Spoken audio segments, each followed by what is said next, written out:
उनको बहुत वर्कशॉप करने की बहुत इच्छा रहती है। आजकल वर्कशॉप करने गए हुए इजराइल, वो एपिस्टीन ने जो बताया था उस वर्कशॉप को वो पूरा करेंगे वहां पे। मोदी साहब की किताब है जो गायब कर दी गई, लेकिन उस किताब की कॉपी मेरे पास है। चलो कि आज साथ साथ चलने की जरूरतें, चलो कि आज साथ साथ चलने की जरूरतें, चलो कि खत्म हो न जाए जिंदगी की हसरतें। उनसे पहला बच्चा करना होता था। पहला बच्चा किससे करना है? केरल की सारी हिंदू औरतों को, ब्राह्मणों को छोड़कर। नामा में हमको अपने चीफ जस्टिस की कुछ ट्रेनिंग करानी होगी, कुछ क्लासेस करनी होगी, कम से कम कर्मयोग जो मोदी जी की किताब है वो पढ़वानी होगी। शूद्र द्वारा अहंकारवश ब्राह्मणों को धर्म उपदेश देने का दुस्साहस करने पर राजा को उसके मुंह और कान में गर्म तेल डाल देना चाहिए। 8वां चैप्टर 2072 श्लोक।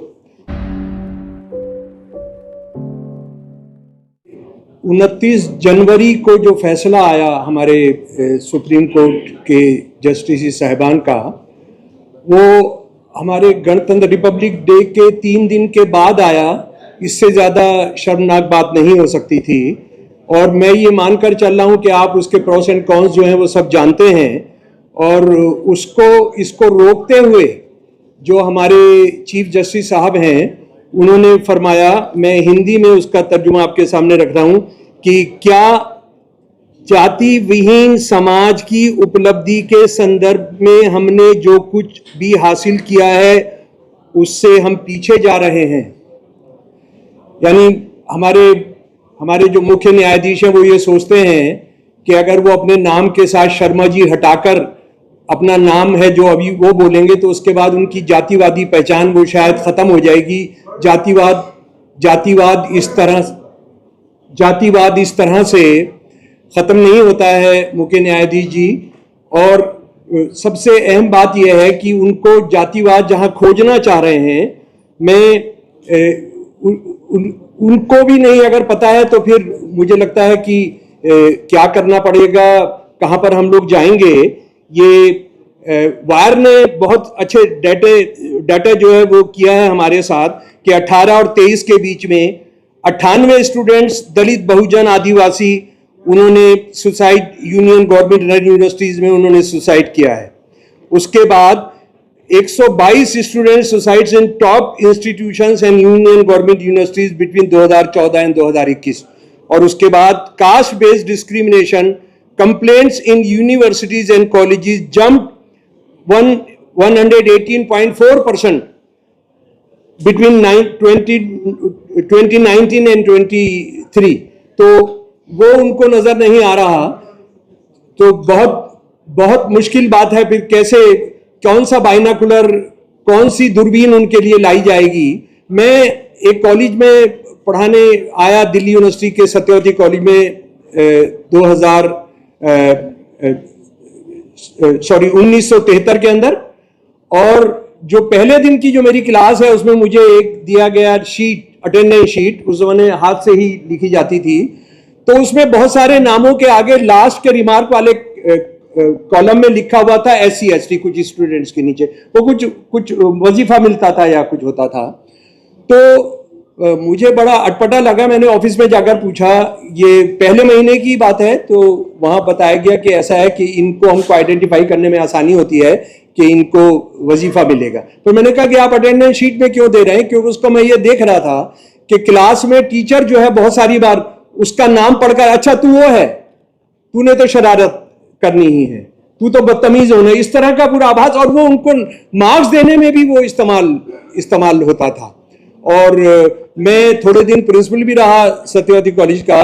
तो उसमें आप ये समझ लीजिए कि आप रिजर्वेशन को लागू कराना, जो टेम्परेरी जॉब्स थे, जो एडॉक जॉब्स थे, वो इम्पॉसिबल था, वो आप करा ही नहीं सकते थे।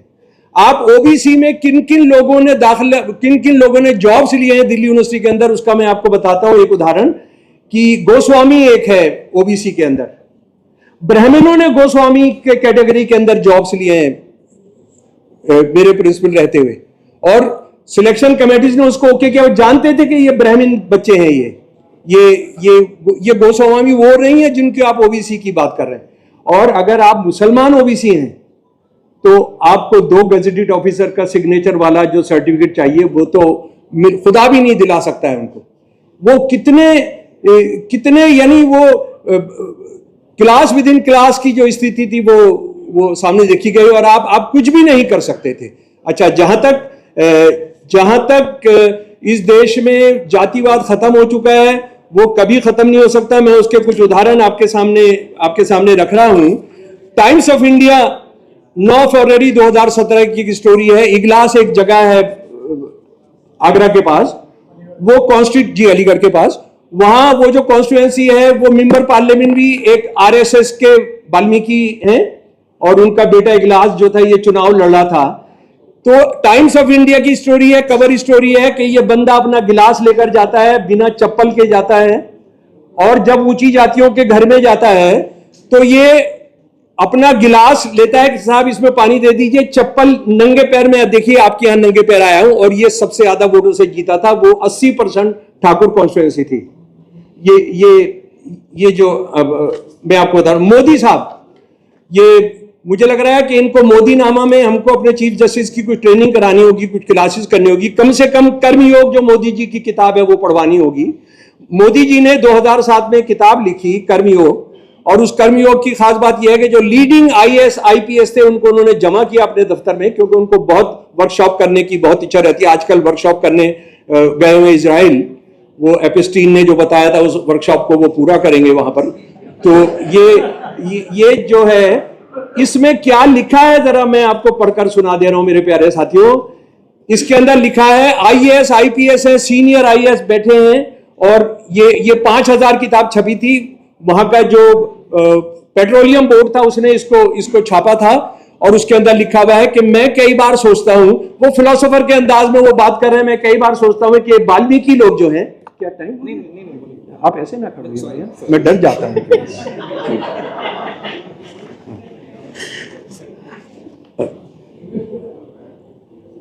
वाल्मीकि लोग हजारों सालों से पखाना साफ कर रहे हैं, कूड़ा साफ कर रहे हैं।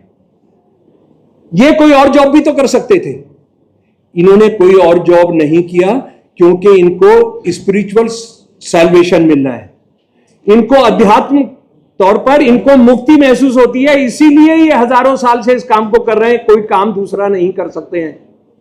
ये मोदी साहब की किताब है जो गायब कर दी गई, लेकिन उस किताब की कॉपी मेरे पास है। उसके बाद एक और घटना आपको बताता हूं कि किस तरह से जो आरएसएस है, जो हिंदुत्व है, वो कितना नस्लवाद और जातिवाद पर्यायवाची हैं। गोलवलकर साहब school of social sciences Gujarat university दिसंबर 17 1960 को वो भाषण दे रहे हैं। ये मैंने आरएसएस के ऑर्गेनाइजर से लिया है कि आज अगर हम वर्ण सिस्टम को अगर हम खत्म करना चाहेंगे तो उससे पूरा देश तबाह हो जाएगा। हिंदू समाज का जो तंबू है वो गिर पड़ेगा। और ये जो है बैलेंस बनाकर रखता है। और उसकी एक और शर्मनाक जो संस्थापक है हेडगेवार इसके, उनकी जीवनी में जो आरएसएस ने छापी, उनका एक वाकया उन्होंने लिखा है कि वो एक डॉक्टर साहब थे, डॉक्टर गडियानी, जो एक ब्राह्मण थे, उनको मिलने जा रहे थे अपने 2 लोगों के साथ, कृष्णा राव वाडेकर और भास्कर राव निनावे दलित थे।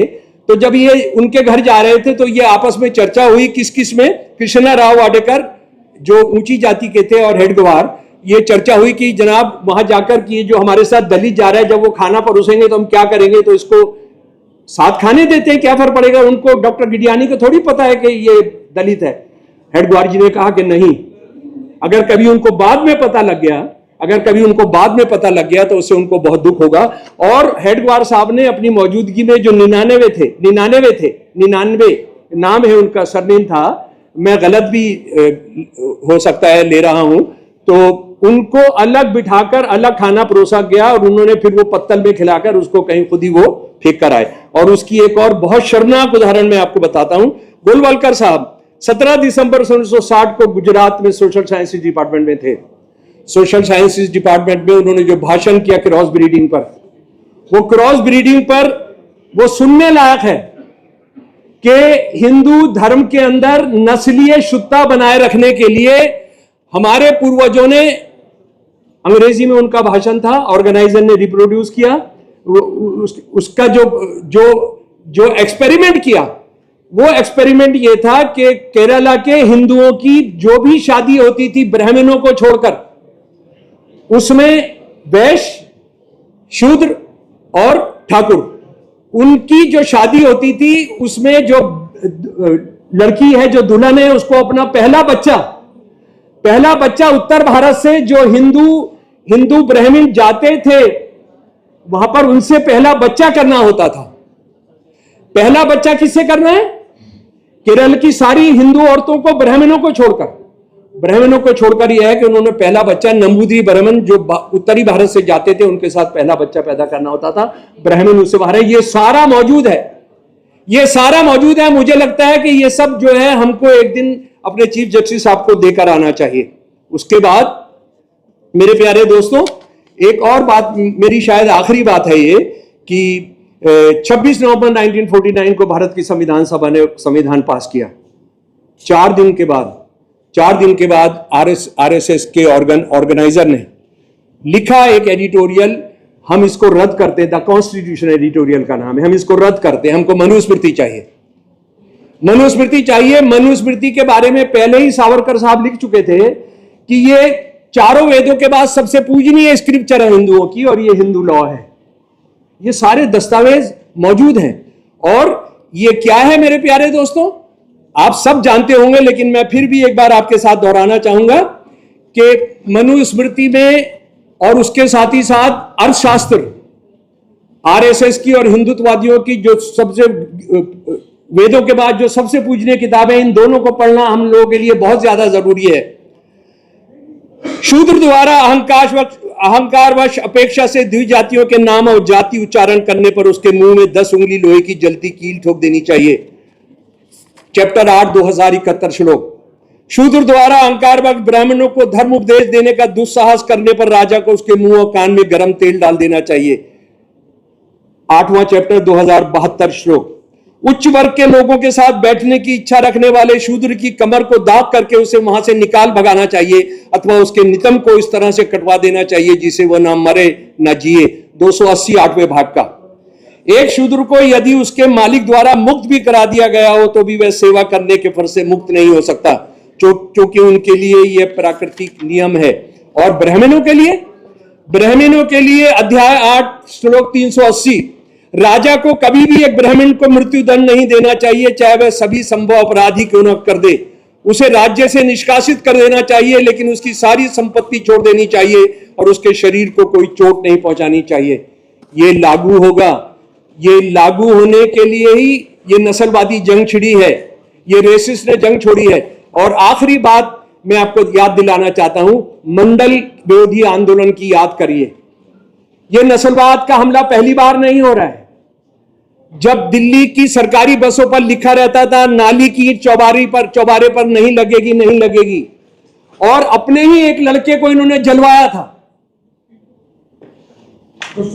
जी, उसको जलवाया था उस पूरे आंदोलन के। ये जो हम रिजर्वेशन के साथ जो जुड़ा हुआ सवाल है, तो मेरे प्यारे दोस्तों, ये बहुत बहुत जरूरी लड़ाई है, नस्लवाद के खिलाफ लड़ाई है। बहुत सारे विद्वान हमको बताते हैं कि इन्होंने हिटलर से सीखा।